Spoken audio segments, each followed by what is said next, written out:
Vegan parents forced to give up malnourished child. Now that is a headline which grabs your attention immediately, isn't it? If you're a vegan, it grabs your attention because you're thinking, what the hell is this bullshit?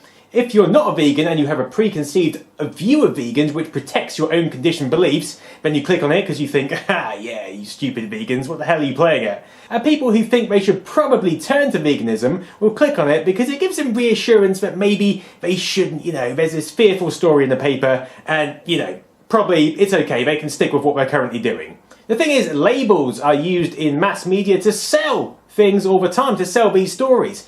And it's always based around minority groups, If you use a mainstream group, then you risk alienating your entire audience. So when we look at these stories, then the truth starts to be shown. But if we use more appropriate headlines in these stories, such as this one from the Metro, vegan parents forced to give up malnourished child, then it doesn't really sell as much. For example, we would have grandparents take boy with pre-existing medical conditions to hospital and hospital find boy does not have enough calcium levels. Because when you really look at it, it doesn't really have anything to do with veganism, it has a lot to do with neglect. Almost half of all deaths in children under 5 are attributable to undernutrition.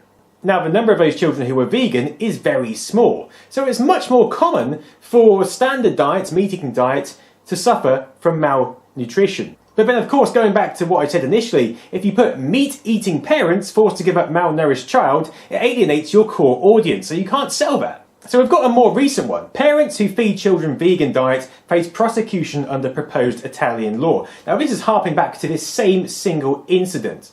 And it all stems from one MP who wants to protect children from diets that can leave them lacking vitamins, iron and other nutrients. So this could be any diet, any diet which is neglectful to that child's needs.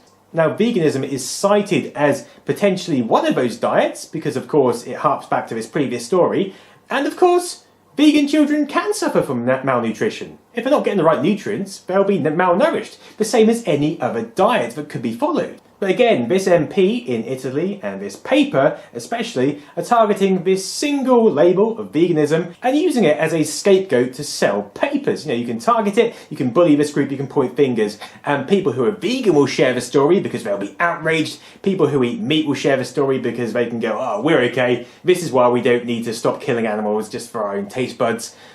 And people who are thinking about veganism will also look at it and share it and say, oh, maybe I'll think again. So, it works as a tool for sharing and getting people to read the story en masse. But there's something more significant here, isn't there? There's something bigger. Obesity is the leading cause of disease and health problems in most Western countries.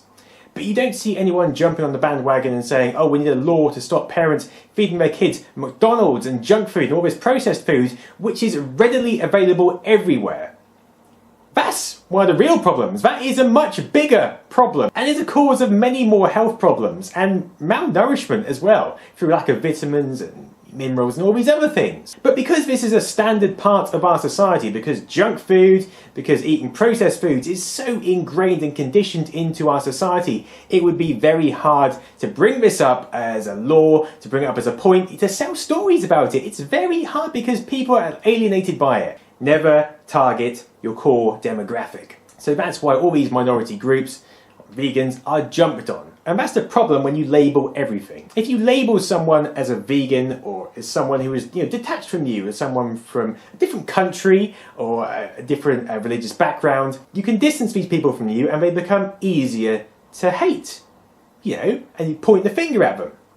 This happens with veganism all the time. If you look at individual vegans, for which every vegan is an individual, then you realise they are no different from you and me. They have just realised that compassion is the key, and they've woken up to the conditioning that having animals killed just for your taste buds is unacceptable.